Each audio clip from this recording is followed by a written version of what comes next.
Puberty. Our worst nightmare.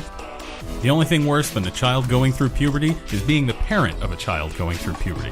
Remember I had that bumper sticker on the car for a while? Nobody honked. What are you doing? I can't do it, man. I'm leaving. I'm going to, I don't know, my mom's, my sister's. Hell, I'll even go back to prison. I don't care. Look, maybe it won't be so bad. We got through cheat codes puberty. Barely. Y pero, cilantro es cantante. So it's, of course, a little ditty from famous and universe singer Cilantro. It's October 18th, 2017. Welcome to episode 154 of the Cheat Codes podcast. Thanks so much for tuning in. We're happy you're here. The next hour is us drinking a few beers and going over our favorite topics from the past week in video game, tech, and pop culture news. This week, we're coming to you from Langley Falls, Virginia, a sleepy suburb that's conveniently CIA adjacent. Halloween is almost upon us, so we're going to try to have the spookiest house in the neighborhood, maintain our title as the Fresh Prince of Bel-Scare. Christ. But it's hard it's hard to beat Buckle, the former Disney Imagineer, stabbing mailbox school, and churros for the little ones. It's a lot of American Dad inside jokes. 3 people at home will get it. So my name is Alexandra Francine Smith Lucas. I'm your matriarch with the world's largest sex garden and host, and I'm here with some other members of my family. So Cheat Codes core panelist, yes, Mr. Joe Steve Smith Erskine. Good evening. Perfect. Steve quote? Have one handy? No? No. Straight out the... Okay. That's fine. Clearly a memorable character. I feel like mine's the same. Okay, Cheat Codes core panelist, Mr. Nick Roger Smith. Go Hey, Lesh. how's it go? Are we brothers or some other kind? I'm assuming we're married. Close Steve and enough. Roger for You can be both. progressive show. Your wheels We're and the Captain leg America. man, It's 2017. obviously. Yeah, you've got... Thanks. Only Travis gets it. It's fine. We're having fun. So we're joined this week by gameplay programmer and designer at Microsoft's Minecraft team and my good friend, Travis Stan Smith Gates. Are we Hey there. brothers? Is anyone I think brothers? so. Okay. Everybody's a brother if you try hard enough. Huh. Okay. This not is how I true. remember that quote going at all. We're all humans, right? Ultimately, right. most of After us. all. Well, not Roger, so... Yeah, get out. Get out. On this episode, we'll mourn for the late great cockatoo Lady Peckinpah as we sort out the following. So many insights. I'm sorry. These are deep dive American Dad. Okay, so first, the interactive film Late Shift is giving audiences the chance to drive the story, blurring the line between movies and games. Next, EA is shutting down its Visceral Games studio, and other studios will take over the team's Star Wars project, which will also undergo some major changes. And finally, an urban legend about a government conspiracy to control our minds with video games has surfaced, or resurfaced, I don't even know, just in time for Halloween. And for the lightning round, we celebrate being in the goo as we make sense of these quick topics. These are great references. These For are those of you really, listening these at are home, platinum references. understand. It's fine. So first, Star Wars fantasies and corporate extravagance collide in the treehouses that Microsoft has built for its employees for some reason. Watch out for the Ewoks.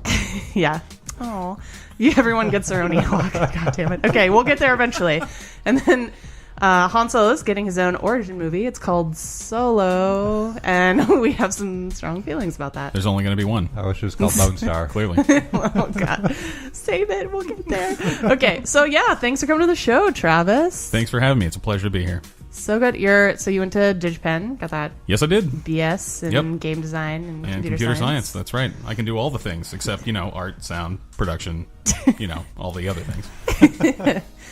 Yeah, and so like your day to day at Microsoft, what kind of? So right now I work as a developer operations engineer. So I basically help the team be better at everything they do. Mostly in an engineering role. I fix a lot of bugs, help other people find out how to fix their bugs, improve continuous integration systems. It's pretty boring shop talk. Not even. Well, Yeah. Hopefully, the people that listen to the show understand that that's exactly what's happening. But I have a question. So it's of at course. the intro. It said gameplay developer and designer. Yes. Can So- you expound upon the fact of having a foot in each of those fields? Well, I can, and I would say that first, I think it's pretty rare that someone has fingers in both of those disciplines. In part because one is very logical, very straightforward, very organized, and the other one is kind of creative, intuitive, and you're making stuff up as you go along. Right lane, right brain, left brain. So to speak. Yeah, kind of. Yeah. Exactly. So I try my best to use both halves of my brain, and sometimes I succeed and sometimes I don't. Well, what kind of games do you like to work on? Other than Minecraft. Yeah, we'll expand beyond that. Gosh. Yeah. Well, as a designer, I like making most kinds of games, but I especially enjoy playing RPGs and shooters that have good progression systems. Pretty much any game that favors the player and offers a way for the player to express themselves and like feel like what they're doing matters. So that can take almost any form. I'm not sure what else to say about Well, it. we found each other as BFFs at DigiPen because we're both really into Dragon Age. Oh yes, As I Dragon recall. Age, Mass Effect. So I was going to ask you, like, what would a good progression system for an RPG look like? And I guess I got my answer. Oh yeah. Well, I mean, it can take many forms. I think that just about every BioWare game that I've played that have been in the Mass Effect and Dragon Age franchises have had really exceptional player ability progression systems. I think that the more you make the player feel powerful for growing and learning and like being in the world more and more, the better off that is. And there's nothing quite like walking into a room as the squishiest mage in the world and pressing 3 buttons and just obliterating everybody, or walking into that same room and talking your way out of any problem because you just can. Cool. That's awesome. All right. Oh man! And also, as you're talking, I'm reminded, like, I hear your voice a lot because we talk a lot, but like it's just got a beautiful radio voice timbre. It's definitely podcast friendly. Yeah, That's good to hear. Yeah, thanks for Exactly. your thoughts on that. Exactly. Thank you. Thank you. Nailed it. So if you want to check out some of Travis's work and happenings, his Twitter is at IndigoPhoenix7 That's right. 3 of my favorite So- things: the number 7, phoenixes, and the color indigo. for all for obvious reasons. Of course. Yeah. Everybody should know. Doesn't matter who. If you don't, now you do. That's right. All If you right. don't get it, I don't think I can help you. Yeah. I'm sorry, I can't. That's right. Assist It's not my you. job.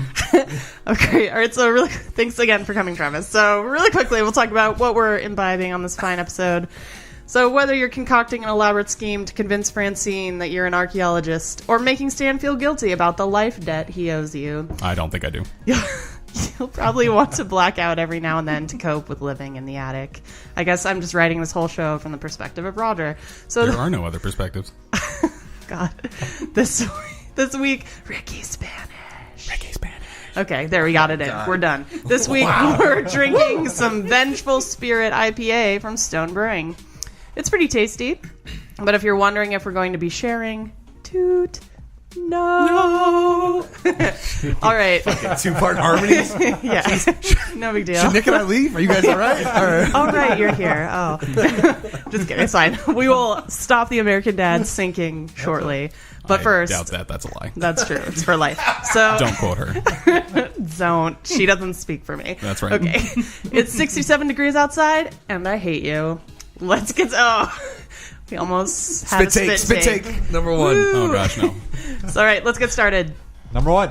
Number 1, all right. Movies have been trying to find a way to woo video games for a while, as far back as the mid-1990s, as far as prominent examples go.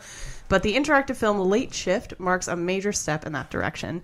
Megan Farokmanesh of The Verge reports that audiences decide how the limited release film progresses by using an app that guides viewers through the experience. So they vote from a variety of options. They can decide whether to pursue a certain conversation or action, and like a Telltale game, it's timed. So if audiences are too slow, or if no one votes, the film continues on a set storylines like the director's cut. There are 7 different endings, and the audience picks from over 100 choices that can lead to any one of them. So people have balked at this concept when it's been referred to as the gamification of films. Gross. But Late Shift producer Shadia Eli Matar points out that just about, quote, everybody has a cell phone, end quote, so why not use it as a controller?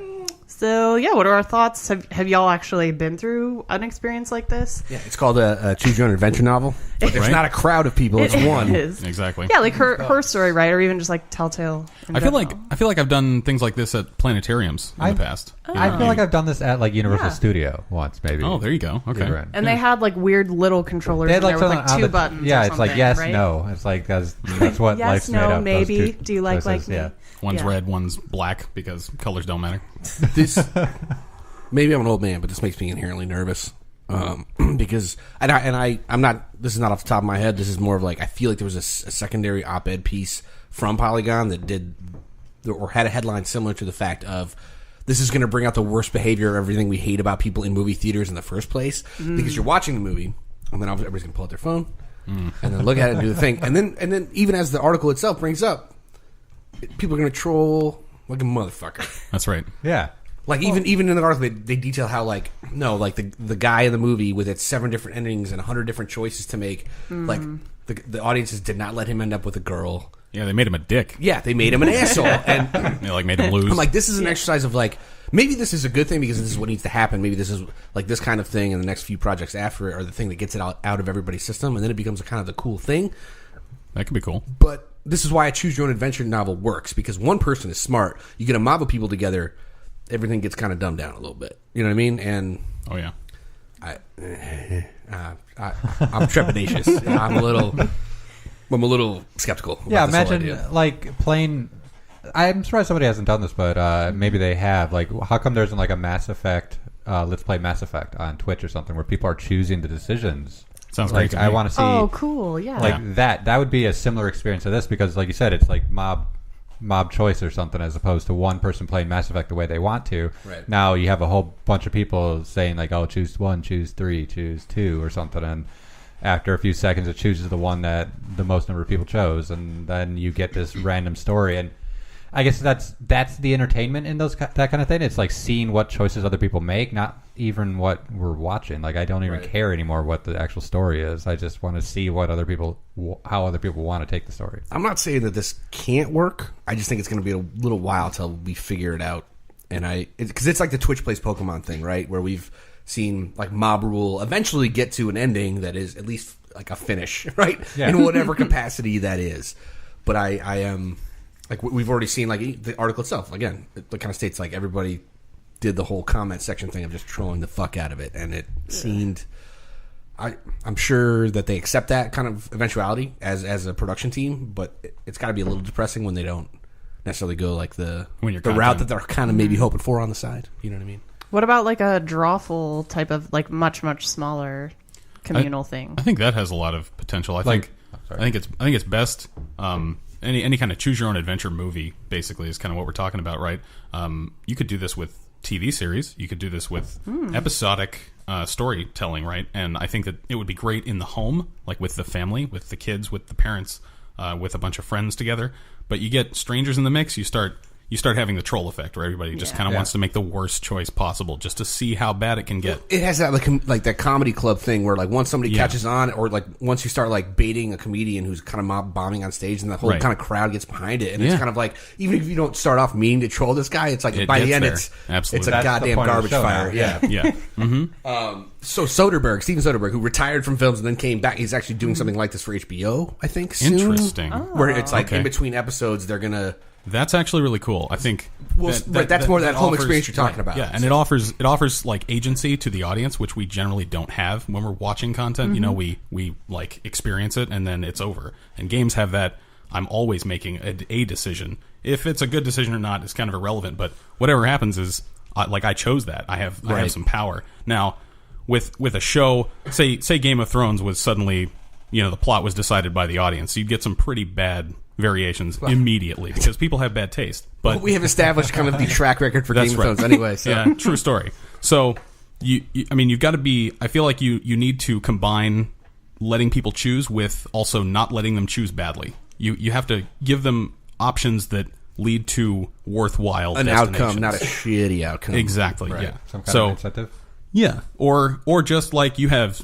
Options A, B, and C, and all of those options lead to something that's interesting. So that's really fantastic, because I think like what you're talking about essentially as a designer, I'd assume, is that you give people options, but you also limit put the options and constraints. You have to limit people's options. You're still maintaining control. Exactly. Right. Neat.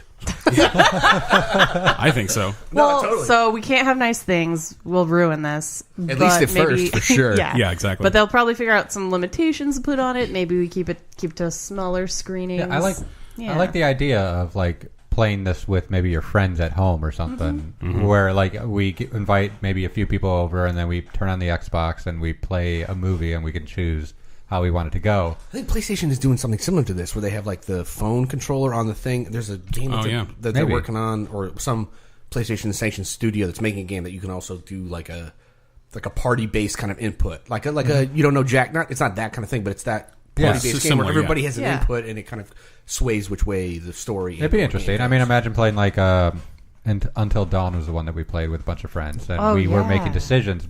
The way we did it, we would pass the controller around on each chapter, and then that person would then get to make decisions. But what if everybody kind of got a little bit of input along the way? Yeah, like democratizing the whole thread of the story, essentially. I feel like it's still, even in that small of a crowd, I feel like we'd still get trolls because of our friends are like that sometimes. For sure. Yeah.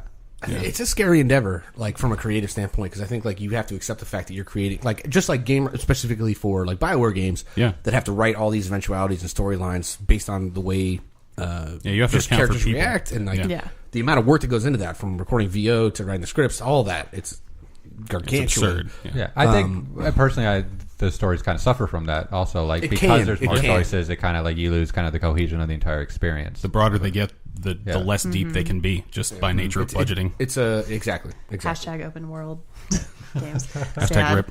No, I remember. So shit. So in 2015, I was on like this panel for the Seattle Transmedia and Independent Film Festival, which is, I don't know if it's still called that. I think it might have gone back to just not taking the transmedia out.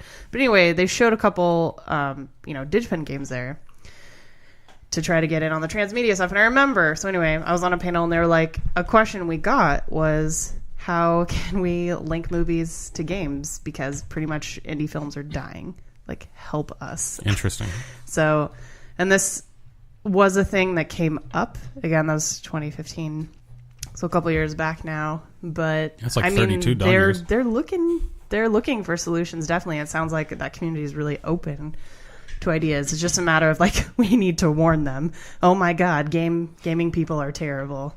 They're not the cultured indie film viewers. We are not artiste consumers, us gamers. No, not at all.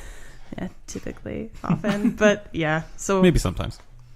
Sundays. You have something there? I've seen it on a smaller scale too. Like even Netflix is doing this with like kids shows. Just because I watch a bunch of kids shows with my kids, and they do like I don't know. It's not Dino Trucks. It's something else. No, but I've seen the. Where it's like you I heard about pick this, how the thing like ends. It's like which weapon and does the thing use to fight the monster? It's like you're going to fight the monster no matter what. You just pick the way it fights, you know what I mean, and wins. It's again controlling the choices, right? Yeah. So that kind of stuff is much more the experimentation, and then kind of like piecemealing it into kind of seeing how it works out. You know, they're probably gauging analytics, seeing who interacts, all that kind of thing, and whatever. This one seems more like, fuck it, we're going for it, you know, and that's cool. Absolutely. Like, we made it. Hats off to you. You know what I mean? Absolutely. They shot all that footage. They prepared for the eventualities that are possible. But I hope, I just want there to be one audience out there that kind of is like, you know what? We're going to do this right. He is going to get the girl, or vice versa, and he is going to save the day. And it's, like we're all going to work together to create like a cool, traditional, Joseph Campbell hero story, like absolutely arc. Just because like we all John Carter of Mars, right? Sure. The forgotten hero's journey movies that no one knows about. Well, the Edgar Rice Burroughs less Andrew Stanton, but sure. Well, witnessing that would really help me believe in humanity again. So I hope. If nothing else, it's a necessary but scary experiment. Yeah, honestly, just make a bunch of straight to DVD movies. Sell them. Use my controller to kind of pick it out. Yeah. And again, but like that's like less democratizing to the audience. But like, right, it is. But it also allows for more focused exploration of the possibilities. Feedback. You appeal to more audience members when they don't have to worry about other audience members. So, and you can do both. Like in the theater, you're going to have a crowd, but at home, you only have one or five, and that's different. So it's cool to think about all those options. Yeah, and again, looking to games that, like, Telltale does this really well. The outcome is basically going to be the same, but it's more shaping, like, the person you are. Or, I guess, people, viewers. And then we can also talk about how, like, shitty those game-to-movie translations are, because it's already there. Ugh, so, God. There you go. Okay, we can talk about that all day, but we do have to move on. So, number 2. Dos. So Those? Numero dos. So we're seeing a lot of studio closures lately, so it really is a matter of if, not when, unfortunately. And the latest casualty is EA's Visceral Games, best known for the Dead Space series. Michael McWhirter at Polygon reports that other EA studios will take over development of the Star Wars project that Visceral was working on, and they're making some major changes to it too. The game was originally a, quote, story-based linear adventure, end quote, akin to Naughty Dog's Uncharted series, with Amy Hennig working on it as well. But now it will... yeah, and now that's up in the air. Ugh, we can talk about that. But they've said that it will now offer, quote, a broader experience that allows for more variety and player agency. Sounds like open world. Leaning into the we'll get there. Okay, leaning into the capabilities of our Frostbite engine and reimagining central. Yeah, that's Nick shaking his head. Central elements of the game to give players a Star Wars adventure of greater depth and breadth to explore. Okay, that sounds like a lot of nothing, like no explanation. But anyway, yeah. PR talk. Here's some words. Yeah, That's right. We're totally doing things. Look, Breath, so. depth. Games. Oh God! I expected like synergy in there Lightsabers. somewhere. Ooh, yeah. Growth mindset. We expect this game to God. synergize with our Battlefront 2 experience. God. Yeah, man. Boxes. So, also, they're pushing the launch date back to from early 2019 to Maybe unknown. never. Yeah, Long maybe never. time ago. Yes. In a galaxy far, far away. You heard it here first, folks. Now you know. Christ. EA has said that it is, quote, shifting as many of the team as possible to other projects and teams, end quote. But I've already seen, I'm sure y'all have too, many a Facebook post asking for job leads for folks formerly with the studio. So it sounds like the shifting isn't going super well. So first, what the fuck is going on with this Star Wars project? And more importantly, what else maybe can we do as a community to soften the blow of these closures or even prevent them? And does it actually fall on us? I mean, I'm angry. So Yeah, that's fair, I think. chime in, folks. I think I thought less about the studio closures because that's kind of like part of the business, and it sucks when this stuff happens. But I was thinking when I was reading this more about like the broader picture of like what's actually happening to like single player games, because EA's basically said, "Fuck single player games, we're going to sell you more loot boxes." That's what that paragraph said in my experience. I don't know. Yeah. That's how I read it. And you're loot coming boxes from a make more studio money. that is has made some like pretty rad single player games. Yeah, Dead Space 3 aside, but.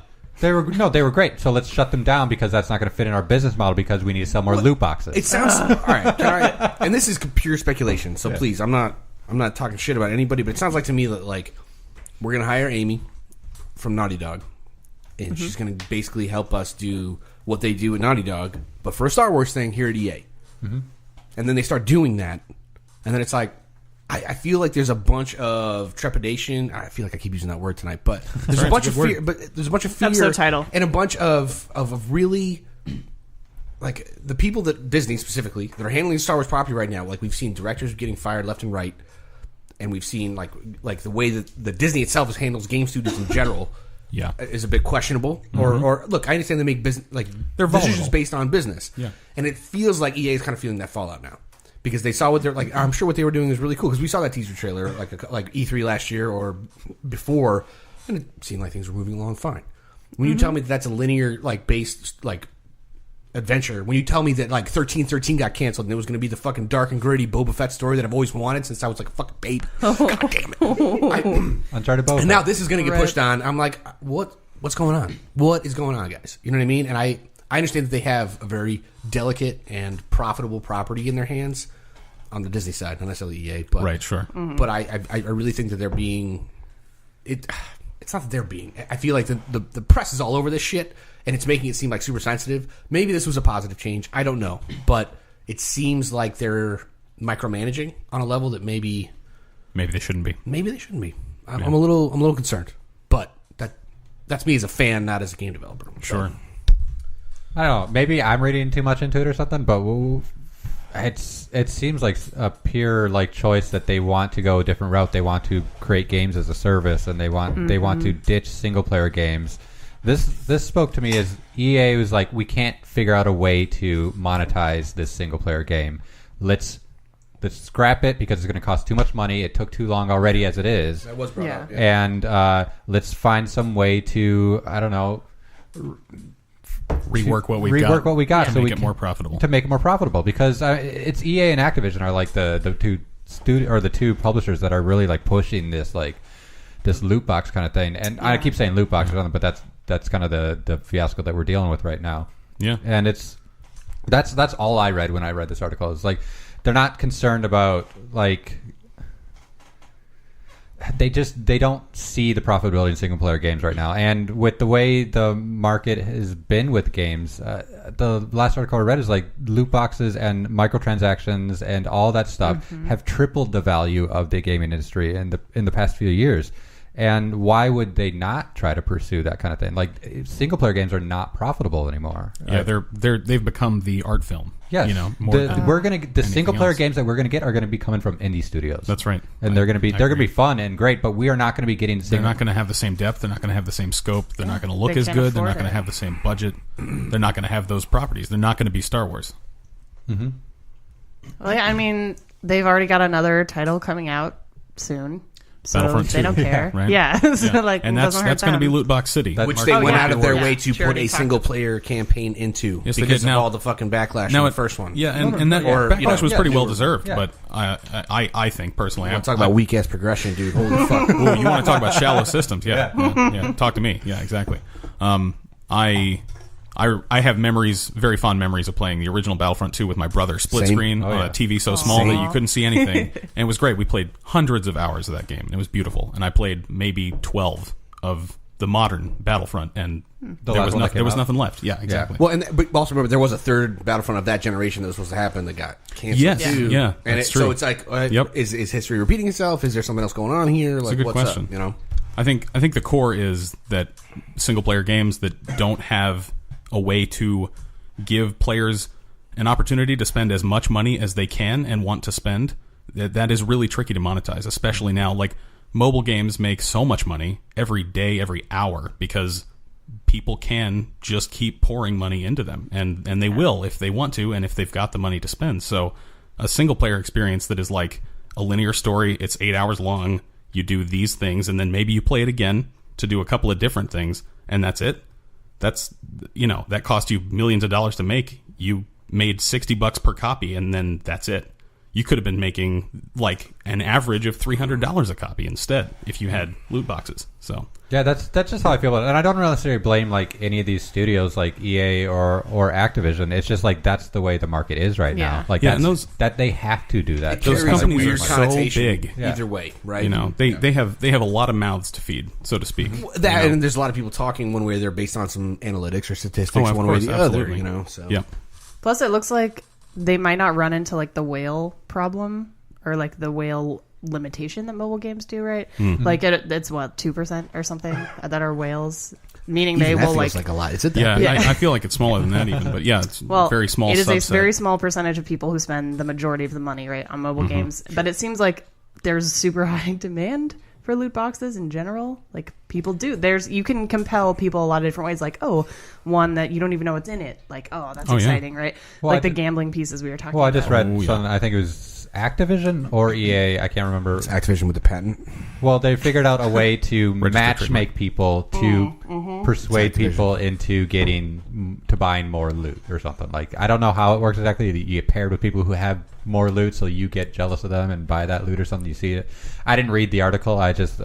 I'm honestly not surprised that those systems haven't already existed for a really long time. Yeah, well, they probably have in some extent, but they just keep getting like added onto, and we start hearing about it now because it becomes a major feature of the game in a way or something. Things come out, Yeah, I think the thing that's really sad about breaking down a focused single player experience, just from a Star Wars standpoint, is the opportunity for crossover and involvement in the movies, especially now that we're getting standalones. Yeah, we have Rogue One.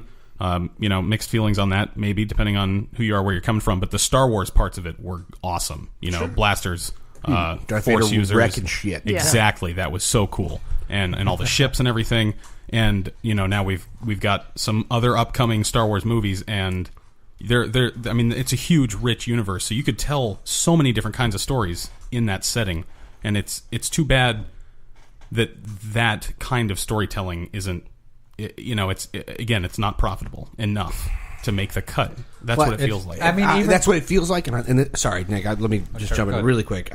Here's the thing, though, is that we're talking about a generation that is used that they're marketing this to, especially with Star Wars. Like, I understand they want to make it marketable for the younger generation, but I'm also of that generation who is going to buy that fucking game because it says Star Wars on it. Yeah. And I want that single player experience because I want that fucking story. The way you just laid it out is exactly what I fucking want. Yeah, and I think a lot of people I feel like I understand that maybe we don't spend the same amount of money, but the disposable income factor that goes into what's going to spend and whatever is just as big, especially when you speak specifically about Star Wars. Right. To the original generation versus the new one. Oh, of course. And so if whether or not you decide to go ahead and do the J.J. Abrams thing of like, well, fuck it, we're just going to make Battlefront 1 again because making New Hope into Force Awakens, whatever, makes sense when you're marketing to a younger generation.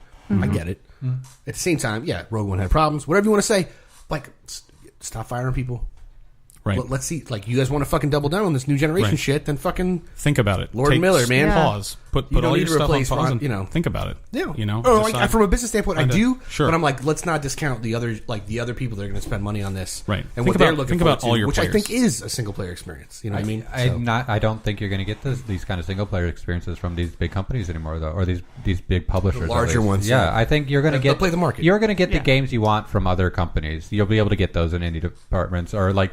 Even our companies like Triple I kind of thing, where like we're trying to give you a Triple A experience for like a smaller budget or something. Smaller team for sure. Smaller team. Yeah. But these companies, I just see them becoming like giant conglomerates where they're just going to be there. These are the guys that are going to be controlling our virtual experience later on, and they're going to be trying to monetize it as much as we want. And this is one of the first steps, is them getting rid of the single player experience. What's the biggest single player experience that came out recently? Maybe Uncharted 4 is one of them. That's up there, and then that the had loot boxes DLC in it. Like that had online content where you could like purchase things and do stuff, and that was one of the biggest franchises. I feel like that was one that could like sell for single player games, and they still had to include loot boxes to stay relevant in an economic standpoint. Well, so we'll be seeing indie or like Triple I studios coming out with those experiences that are now going to be missing. The question is, how do we have any stability, like kind of bringing it back around, keeping studios alive here? No, it's okay. There are multiple facets of this article, so it's fine.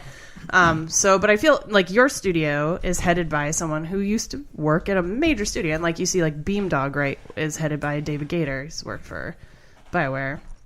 So I feel like those is the secret to keeping like a studio like that's going to do kind of more experimental stuff, or even like at this point, the like linear story stuff, like is a secret bringing in someone who has seen what it takes, I guess. It can't hurt. Yeah. Experience definitely counts. And I think at the same time, everybody wants to kind of get back to some sort of grassroots thing when it comes to development, at least based on the examples that you gave. And I think ultimately, the majority of those people know how to make games. And it's about figuring out how to deliver a comparable project on a scale that doesn't necessarily need 800 people behind it. Yeah, because the key is you don't want to turn in to what you hate, right? Like, you don't want to turn into the conglomerate. Well, that's it. Ultimately, I think, like, that's why, I mean, you referenced my boss, Marcus, in reference to the V1. And there was an article recently in Gama Sutra, I don't know if people saw it or not, but talking about that transition specifically. And he says it himself, and I'm not going to go into too much depth, but the best times at Bungie were when it was 30 people. Yep. Yeah. And I think anybody that's been through the industry and been through that rigmarole of working a larger studio or building a franchise that ends up becoming a multi-million-dollar, if not billion-dollar franchise, all look back and be like, I walk into the cafeteria and I don't know some of these people's names. Yeah. Maybe I can get back to something that feels more real, feels more personal, feels more interactive and collaborative, and that's, you know, in trying to recapture that magic. And I think that's what you're talking about with David Gator, and I think that's exactly what we're doing at V1. So, and I hope people are inspired to do that kind of thing. Like, I want people to, and we want people, these single player games. It just sucks that like EA owns the license to Star Wars, so we are not going to get another single player Star Wars experience that is going to be at least not in the way we imagined, not in the way that we hope. All right, I guess, but it's a New Hope. Yeah, and I swear, at the end of Rogue One, she should have said New Hope instead of this Hope. It's like, what's this? It's hope. It's a new hope. Yeah, I just say A New Hope, please. It might as well have. Like, ugh, that movie. Okay. Missed opportunities. Oh, God. Did you not like Rogue One? I have thoughts. I like. We'll talk after. Yeah. As do I. I Yeah. enjoyed it a bunch. It was good. Parts Star that were Wars parts absolutely were enjoyable. Do we need to go to 55 planets? Probably not. So, different. There's Okay. a lot of planets in the galaxy. Yeah, there are. And they all look really cool. Yeah. I think my biggest problem was like the shitty pub band cover of the Star Wars theme at the beginning. Where like it sounds like it's about to be It's not though, but it sounds a lot like it. Well, they're going to do the same thing for Solo. We're gonna get to that. Okay, we'll get there. We have one more. Let's At buckle least they down didn't here. save the day by playing the Beastie Boys. Yeah. Oh my God. Thank Hashtag Jesus. Star Killing in Trek. the name. Hashtag too Hashtag soon. J.J. Abrams. Hashtag lens flare. Number 3. All right. Halloween is just around the corner, so it's time to get a bit spoopy. So, Polybius, I guess, an urban legend about the government's secret mind-altering arcade game is making the rounds online. So Mike Vago of the AV Club reports that the legend first appeared in an entry for the game that was added to coinop.org in 2000, all the way back in 20-aught, saying... Double-aught? Thank you, 20-double-aught, saying the game appeared in 1981 and that there's a copy of its code out there that you can totally run on your home computer. The entry included rumors that Polybius was, quote, addictive and caused amnesia, insomnia, night terrors, and hallucinations, end quote. Sounds like Battlefront. That, I was gonna say it sounds like most fucking pharmaceutical medications right now. Sorry. or like a Farmville. soap opera. Like, what is this? So, and also that mysterious Men in Black visited arcades to document the experiment, and the game disappeared after a month. Ooh. So whatever you believe, an early version of the game of a game called Tempest did actually cause epilepsy, motion sickness, and vertigo. Again, that's just like VR to me. So one player in Portland collapsed while on the same day another Portlander got stomach cramps from playing Asteroids for 28. Portlandian. Portlandia, I like that way. Yeah, better, nailed it. But another Portlandian, got stomach cramps from playing Asteroids for 28 fucking hours. Yeah, I don't know about So- you, but I get stomach cramps for doing anything for 28 straight Yeah, hours. like what? Correct. Someone died from playing Diablo for like 48. Yeah, don't do a that. couple years ago. Like, Wow. just That's a whole please 20 more. pull Yeah, come away. So You guys are casual. Get your Asteroids game up, son. Jesus. Dark. Okay, it's hot. Okay, Obviously kidding. so Don't do that. yeah, please. Hashtag spoopy. Spoopy. Halloween. Oh, okay, you're nailing it right now. I got it Halloweener. right. Stop, Couldn't help it. Travis. Oh no, we've turned it on, and there's no turning it off. So okay, the third thing that happened. So we got the epilepsy, the stomach cramps, and then a little over a week later, the FBI raided several Portland arcades because something gambling. So it is believed that the Polybius legend emerged from conspiracy theorists' need to link these three seemingly unrelated incidents. Coming out of Portland, Oregon. I don't know about that, guys. If you don't have foil on your head, then you can't play. Or it's just like an elaborate joke that the Reed kids are playing on all this. I don't know. So I hadn't heard of this urban legend prior to coming across this article, but I could totally see the government, or really any conservative body, making this legend up to vilify video games. Womp. Do we? So, Yeah, that sounds What do we sounds think? believable. First of all, I was actually shocked after reading this article, the wiki, and then the comments that nobody mentioned the new Nine Inch Nails video, Less Than. Oh, yeah. Which the video. literally makes It says Polybius this? Yeah. at the beginning and like does the whole arcade thing. Wow. And I was like, everybody knows Opportunity about missed. Polybius now because Nine Inch Nails made it popular again. Well, So do you want- cool. Do you want Brought to it sing a back. song for us real quick? yeah, No. please. Yeah, can we get a cover? I didn't know Nine Inch Nails was Acoustic still acapella going cover? either. Fuck. Dude. I They'll remember never you- stop. Their nails are 9 inches long. Okay. Right. I remember you linking this to me. Yeah, and you It's talked good. about it. It too, is. yeah. It is good because it has that whole video game element. It looks like something between Asteroids with a bunch of neon colors. It's fantastic. I really want this to be true. I'm watching Stranger Things again as I'm preparing for the There you second go. season coming There up. you go, yeah. And the whole like MK Ultra project and then the like brainwashing with LSD and stuff. And I'm like, Yeah, dude, video games are straight up LSD to our brains. Oh yeah, they're drugs. Straight Literally drugs. up. Yeah. Like the only thing worse might be sugar, and and it is. barely. And sitting, by the way, which is the new smoking. So get it But together. so is standing. So So it's being basically a just don't do douchebag anything. who talks about using your standing desk at all times. Oh yeah. The only thing you should ever do is It's play. made of bamboo. Is play Polybius because that's the cure for Yeah, everything. just do that. God. Good Cure talk. Can we all move your on? ills. I feel like we solved it. We're I good, know, this guys. is actually pretty... No, we talked a while back about, like, I want to say China, they have camps for, like, video game addiction. That's Oh, what yeah, they have them. They have them. Here They have too. shock therapy. Oh, God. Oh, Great. God. So it's like the 70s in America. I had forgotten. That's excellent. terrible. So I don't know. I mean, what is this? Is it just...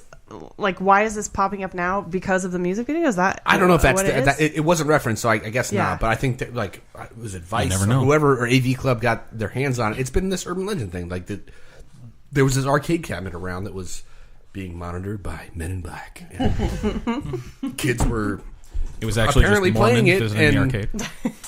there was You a never know. hefty amount of confusion that it was also Tempest, because I think the image they literally use is the like the guitar player from the Guess Who is Yeah. playing fucking Tempest in the art. I'm like, he turned out fine. What's up? You know what I mean? Like, I think I don't know. Somebody out there listening to me like, Good no, level. actually, he went on need a to fucking talk about murderous that. rampage or something. I don't know. Or maybe it's just like Atari employees who were really into dark wave at the time. There you go. Just checking. Nailed it. Yeah, and a lot of LSD, so that's fine. Yeah, Look, always the that's what you LSD. Drugs. It was the 70s, guys. Early That's right, 80s. exactly. Cocaine hadn't quite hit yet. Right. Like It was mostly hallucinogens. Star Wars had just hallucinogens were come still out. Right. Everybody was just Aliens, too. and Nobody Yeah. was hydrated. just I Alien. mean, like it was just a nightmare. Just aliens. That too. We're not going to accomplish much with this topic. I just think it's No, hilarious no, that it's there's a just cool to conspiracy talk out there about. that like the government had a fucking video game that was trying to brainwash us. Because if you haven't been paying attention, all video games are brainwashing us. That's right. Everything is Polybius. As are like Yeah. everything on every screen Right. that you ever look at, which you do all day long. So, spoiler alert: like Your Facebook fucking- is brainwashing Your you. Google Calendar is Instagram is ruining you. Exactly. Yeah, your text messages Podcast game is over. brainwashing. That joy emoji is actually just a subliminal message to smile more. You never know.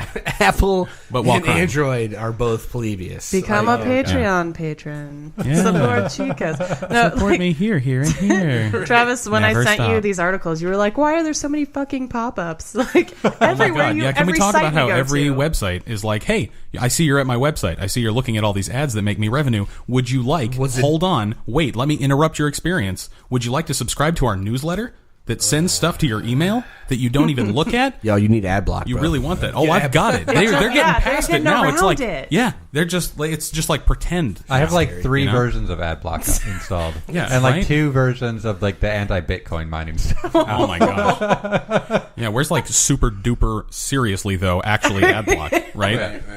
Yeah. Well, I don't know. Maybe it's just because it's like almost around Halloween time. Needed to get this back like in the zeitgeist here. You should all go listen to that Nine Inch Nails track. It's pretty dope. I think so. What's it called again?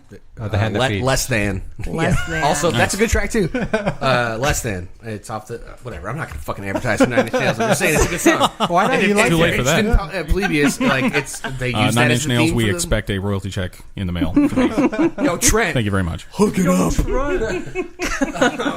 Oh God. Okay, that's enough of that. It was a good song.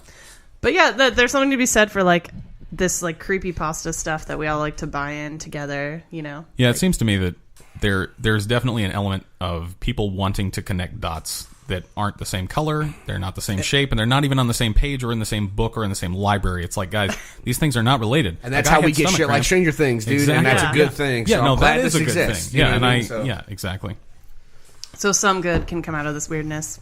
Yeah, you make a TV show out of it. So there you go. Libius. hopefully not game related. It's 'cause coming. We all know how that Please works. don't ever Yeah, don't do poison. All right. Well, great. We're going to take a quick break, and then we're going to launch into the lightning round. So we'll be right back. For you, the listeners of the Cheat Codes podcast, Audible is offering a free audiobook download and a 30-day free trial to give you the opportunity to try out their service. I use Audible almost every day on long runs, at the gym, or on commutes. Currently, I'm listening to Born a Crime by Trevor Noah. With a fantastic performance by the author, this book captures what life was like growing up in South Africa at the end of apartheid. I highly recommend it. So to take advantage of the offer right now, go to audibletrial.com/cheatcodes. That's audibletrial.com/cheatcodes for your free audiobook.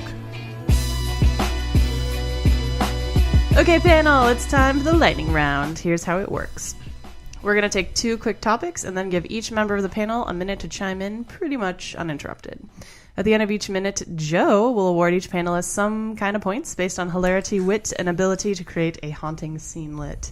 Travis, it's up to you to give Joe whatever you think he deserves. All right. Are you ready? Are you prepared? I'm prepared. Okay. ready. Whatever. It's fine. I guess. So. Let's get it going. Oh my God. Okay, first lightning round topic. Nice. So over half of Microsoft's workforce is comprised of limited term contractors struggling for survival. But yeah, they decided to pump money into building tree houses for their full-time employees instead of addressing that concern. This show is unbiased. Wise. Yeah, totally. Monica Chin of Mashable reports that MS has built, that's what we call it here, MS, has built 3 Not to be confused with the debilitating disease. Well, but maybe Sorry. actually same. Careful. Oopsie. Pick your initials carefully. My neighbors in North Bend can just call it softies. Soft. Oh. That sounds worse. Yep, not better. Pretty great, though. Micros. Anyway, so they've built 3 treetop meeting spaces at the corporate HQ here in Redmond. So Pete Nelson, host of the Animal Planet series Treehouse Masters, built them. And they're meant to bring employees closer to nature as they work. So they have cute rocking chairs and cozy fireplaces, and one has a cafeteria in it. So I haven't spotted these meeting spaces yet, but I'm already jealous and irate. So Irate. well, Irate. So Things questions to think about for your minute. Do you want an Ewok village at your workplace? Would you get anything done? How else could they have spent this money? Pick and choose as you will. Let's see. Who wants to dive into this pup first? I mean, Erskine, go ahead. you sure? Bring it. Yeah, I believe in you. There's a really weird thing going on here where it's like, hey, we want to get a bunch of Seattle natives, whether you're born here or not, back to nature. 99% of those people don't need the fucking help. They're all out there running and hiking and fucking kayaking and paddleboarding and doing all that shit anyway. So if you want to just spend a bunch of money to have some picturesque, fast fucking tree houses on your goddamn campus, congratulations, you just spent a goddamn bunch of money. Congratulations. I feel like that. Yeah, it would be super cool to work in a treehouse for the first week, and then you're like, dude, climbing up the boards on this tree every day, they're nailed in sort of askew because it looks cute, is a little fucking janky as far as and not for nothing. To get out of the cafeteria is the problem, not in. You got to carry that tray of food Up those down the fucking stairs and then climb up again back to your fucking office. Unless there's a cool rope bridge, in which I say, in the words of Wicket, nub nub. So Noob noob. is that what? Okay, fine. Oh my I God. mean, Steve, Rick yub Morty. yub e.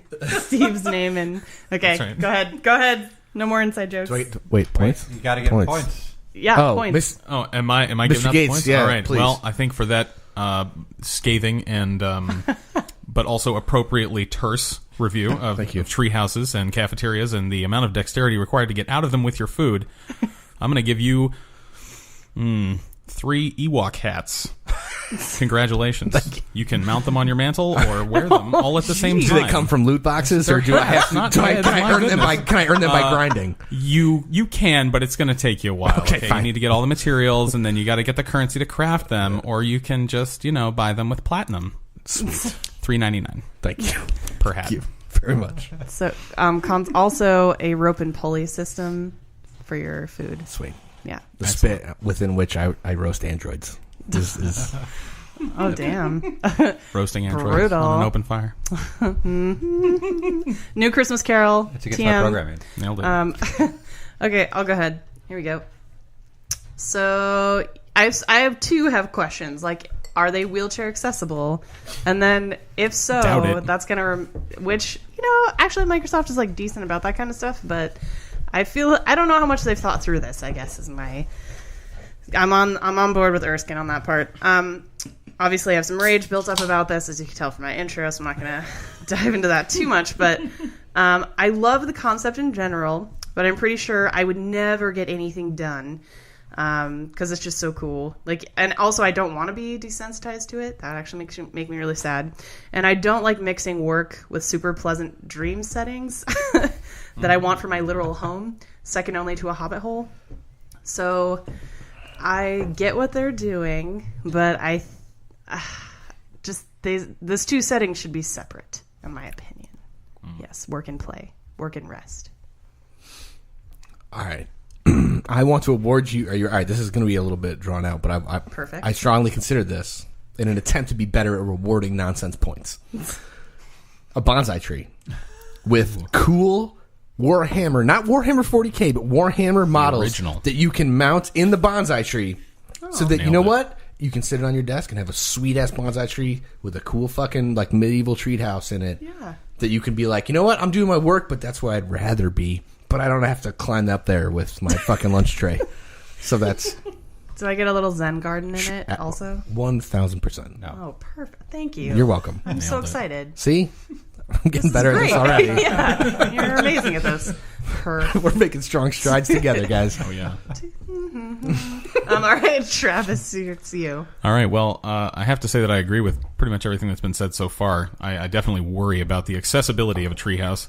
If you have like a freight elevator on the outside, What if I'm it's colorblind? unless it's jungle themed. Oh yeah, no, absolutely. Sorry. I also think that work and recreation and relaxation should be. In an ideal world, they don't need to be separate, but in our world, I think that they do. Mm-hmm. And until those boundaries are respected by everybody, especially folks in a heavily corporate environment that are kind of constantly under pressure to produce things and to get stuff done and to, get to the next meeting, send the next email, that diluting that by saying, now you're outside and you can relax, it's like, that's not true. That's a lie. I cannot relax in a treehouse. And, spiders, Ewoks, jungle birds, you never know when they're going to swoop in. So I hope that they're either enclosed or very animal friendly. Oh, yeah. What about the animals? That's a right. Good point. I would like to award you the coveted, and you can probably find it on eBay, but for an exorbitant amount of money, original Star Wars Ewok Village playset. Oh my God, yes. A friend of mine across the street growing up had it, and it was amazing. I'm jealous for you. I'm just saying. But that's for you, pal. Thank you. Well done. I will cherish it for all time. Perfect. Well done, sir. All right, on Hey. to Nick. How's it going? Hey. Fireside Take chats us with home. Nick. Yeah. Fireside chat. All right.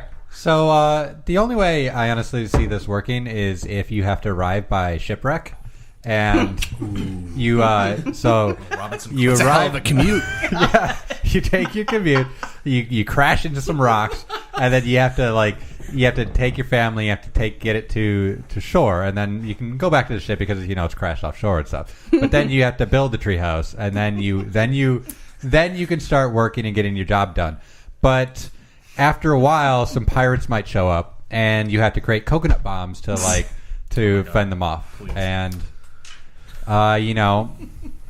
just stop me if you heard this one. Softy Family I love it. Robinson. Yeah, there you go. right. Yep. Yeah. I award you the supplies to build your own treehouse, but the window is 4 panes, and they're all stained glass, and they represent the original Windows logo. Oh my God. Oh, That's so meta. yeah. Still pretty shitty, though. Yeah, I think I you liked lose. it. I was just trying to think, glass would be kind of a commodity on a. Maybe you Shipwreck. found a way to Island. whip sand up into a fucking frenzy, and the friction itself melted it into a fucking, you and go, then yeah. you some sort of high grit sandpaper to Or is it glass paper at that glass point? paper. Sure, yeah. Sea glass. You guys are overthinking it. Come on, use what you have. Goodness. All right, nice minute, Nick. It was Took all us right. in a great direction. Got us all loosened up for A lot of lightning Star round Wars in 2. this episode. Yeah, it's a little Star Wars heavy. There's about to be more, I guess. Yep, buckle up. Not So, stopping. Han Solo's getting his own origin film. Okay, I like where this. Oh no, it's called Solo. No. So, it's, You know what? Solo No would be a better title. It would, and we're going to talk about our ideas for titles in a mo. So I know what you mean. it's actually called Solo, or not Solo. Let me try again. I don't know why I have that written. It's called Hollow Star Wars story, or Oh my Holo, God, I depending wish. on your region of pronunciation. YOLO. So yeah, it's actually Han called Solo: a Star Wars story. YOLO, a Star Wars story. Just in case you didn't know who that was. I need a copy editor. So the naming convention going forward. No, I don't. Join our Clear. Patreon. Just yeah. want If to you hit the clarify. third I tier, don't. we can hire a copy editor. Oh, man. The naming convention going forward for spin-off Star Wars movies is going to be : a Star Wars story. Nailed it. Fine. But that doesn't make it better, to be honest. The laziness of this is right up there with Jumanji: welcome to the jungle. I mean, they do have fun in games. Welcome true. to the jungle. Robin Williams is dead. So Oh, Not cool. not cool. Not fucking cool, Not at all Alexandra. cool. God Too damn it. soon. Too Jeez. soon. We're all It's wearing been bright 2 colors. years, This is and not guess what? appropriate. Too fucking soon. we don't need another Jumanji is my point. Oh yeah, no, That is my only an point. and we excellent point. agree, but we, Yes, but we don't have to make the point It that wasn't way. so what the sorry. point was. It was how you got there. I am man. quiet. I am softly patting Erskine on the shoulder. It's not enough. I take it back, but it's too He's late. inconsolable. Inconsolable. So they're So trying to get fucking Will Smith to do the fucking genie for live action. Oh come on, stop. What? Sorry, I'm not trying to for co-op. the Aladdin, right? Yeah, exactly. Please. We can. Oh Gosh, Ugh. that's too bad. Okay, there's going to be enough puke Maybe in our better than minutes Jim here, so Carrey, let's but- just save it. So, as you can imagine, Twitter has been pretty savage. Some of the jokes include Twitter savage? That doesn't sound like Twitter. Never. So, some of the jokes I highlighted here. So, quote: "You think Solo is referring to Han, or perhaps a brand of cup?" And then, quote: "I was really pulling for Star Wars: The Wrath of Han." That's the best one. Then just photos of beer pong solo cups, and then my favorite, just a shrugging emoji, a Star Wars story. It's like so what I would have done. That's so good. So, or what I wish I would come up with anyway. So surely we can do better. Please tell me we can do better. So what would you have called it, or how would you have changed the naming convention, or like, are you fine with this? Just tell me what you think of this. Joe Arroyo isn't here tonight, but his comment at work was a perfect one where the sequel is called Duet. Nailed it. I thought that was pretty good. I appreciated it. Thanks for getting his, golden Does that count as your contribution minute? on the air here. Is that No, I felt it That's was the whole minute, right? honorable mention. That's Yeah. all. So All right. Runner up. yeah. I don't want to start. I think Nick should start. Yeah, I don't want to start either. So. I think it should be I have a bad feeling about this, a Star Wars story. Yeah, perfect. Because I mean this it's already been through a few bit of production hell or something. They've already changed producers, I think. They've had a few other issues or something. Yeah. Directors, that was Yeah. it. Yeah, A okay. couple of issues. They got John Glover, right? Don Don Glover, sorry, to not John play Glover. young. Yeah, John Glover, yeah, from Predator. That's also incorrect. You're just swinging a miss. You're thinking Danny Strike Glover two. from Predator 2. but That's it's what fine. that's what I said. Something Glover. Yeah, Okay, so go I don't ahead. know, I got a bad feeling about this. I Nice. feel like you just. It's either This is the best minute ever. it's either that or never tell me the odds. Jesus. Oh my God. Love it. All right. Or like, everything's fine. How are you? Oh, nice. Or scruffy looking. Scruffy looking. There you go. That is a Star Wars story. Ugh. All right. You have to say Star Wars story at the end because it's going to be called that. Yeah. That's right. I Don't give me anything for that. Ouch. Denying yourself points. the senator from Wisconsin When you know has you fucked up. ceded his time to the floor. Miss Senator Gates, would you like to pick this up where we left it Yes, off? I would love to chime in, Joe. I think that the title of the movie should just be That Sound Chewbacca Makes, a Star Wars story. Now, whether you write out the sound that Chewbacca makes or you spell out the sound that he does make that I cannot replicate, I think that's the best option. Alternatively, something that has to do with the Millennium Falcon or gambling, or maybe I Shot First, a Star Wars story. Yes. Good one. Nailed it. Nice. Good one. So good. Yes. I award you the dead corpse of Greedo. Love it. I'm going to carry it everywhere. To do with as you What wish. you will.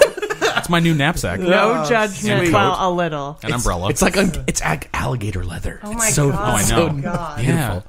Oh, when he It's said got all those knapsack, little I was thinking nubs on of it. the Revenant when he climbed inside that horse or Yeah. something. Yeah. It's like Han Solo slept To inside stay Greedo for 1 warm. second. To stay warm. It's like, I thought they that's what smelled he was bad. telling right, on the outside.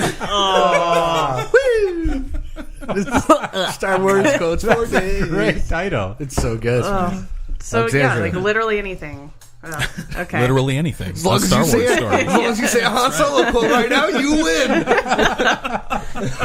Okay. Well, so my goal was to try to make it worse, and I thought about like the way that Hollywood does this is so predictable. Like, look at fucking Chipmunks 3, Chipwrecked, right? Like, Stop. come on, you know what they're gonna do. You've lost your privileges. No fucks. They know it's gonna sell. They know, like, fuck you, you'll watch it. It's Star Wars. So, some thoughts I had. Yes. On the other Han, unhan me. Oh my god. I can't handle this. And then we're getting into actual poster design. I want to hold your Han, and then it's like the Hard Day's Night poster with Han like jumping in the air. And then I was thinking, okay, and then they're gonna have other spin-offs, right? So we need Raising the Akbar. Oh my And God. then Chewbacca Golrakya with rock spelled R-A-W-K. And then it's Chewbacca with a fist in the air in the middle of dropping the mic and looking like straight at the camera. at the cantina. After Sure. ringing the bell. Sure. right. And, I don't know. Just fuck you. It doesn't matter. Fine. It's going to be all kind of blurry, so who cares? It should be right. called Han. H-A-A-N. This is not a Chinese dynasty. It's a white guy in the middle of space. Is he Han or Han? I think that's the least of our problems at this juncture. But that's where I went. Sorry. Love it. Drops mic. I award you not a microphone, but a sweet headset that has a microphone on it, and you just got off playing Battlefront 2 multiplayer, and you don't do a mic drop, you do a headset drop because you just had like multi kills and shit, and you were Top like, player. you know what? I'm so glad they had a fucking single player campaign in this shit. Bam. Ow! Perfect, thanks. And then is there like a loot box with like alternative movie posters in it? Well, you could have paid money Persona? and you wouldn't have had to play the game to get those. Yeah, those are platinum only currency, and they actually include additional titles. Oh my god. Oh my But you have to pay. And don't look now. There's a mobile game that you can play simultaneously. Anyway, Yeah. pop-ups in real life. Like I can't Pick the right name. now. Help. Okay, Erskine, please make this stop. Yeah, save us. I'm gonna make this short and sweet.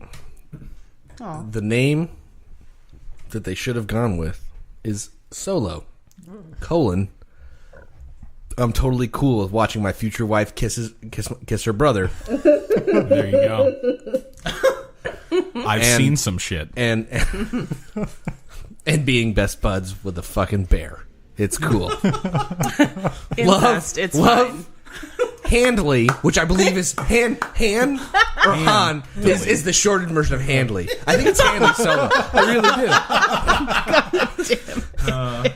It's just Love Handley. Or it's Hannity. Handington, Hantholomew. All of you. Handethy. I like Hannity. Solo. Nobody likes Hannity. Rip. Sorry. appropriate. Yeah, that's good. I'm good. That's it. I'm good. Handethy. All right. I am. Handley is fine. For that, I think you've earned one aluminum falcon. Perfect. Which I'm sure I played with more than once as a child. Oh yeah. I had to get creative. Should be With called those. Nerf herders. You cannot use My that word. nerf herder. I'm also all right with that. Oh, okay. That was We- magical.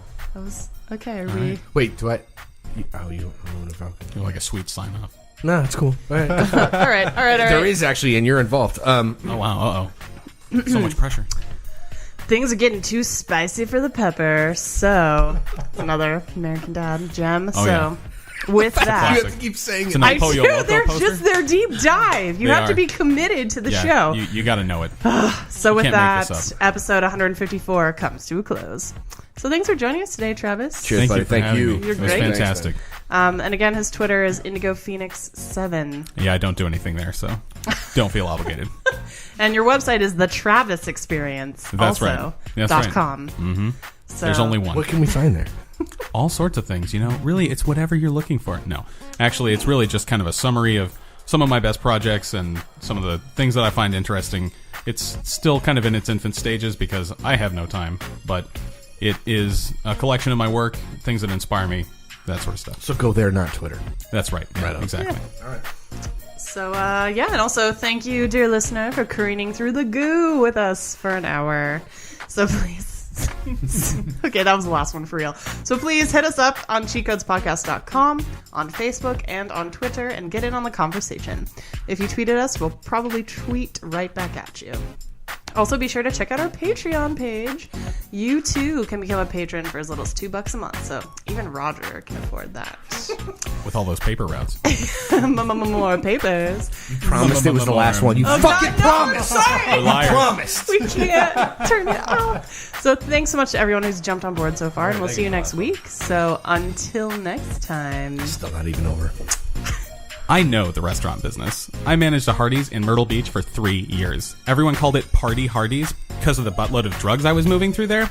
I was sick the day of the raid. Got tipped off by the detective whose daughter I saved from drowning, but I can't go back there.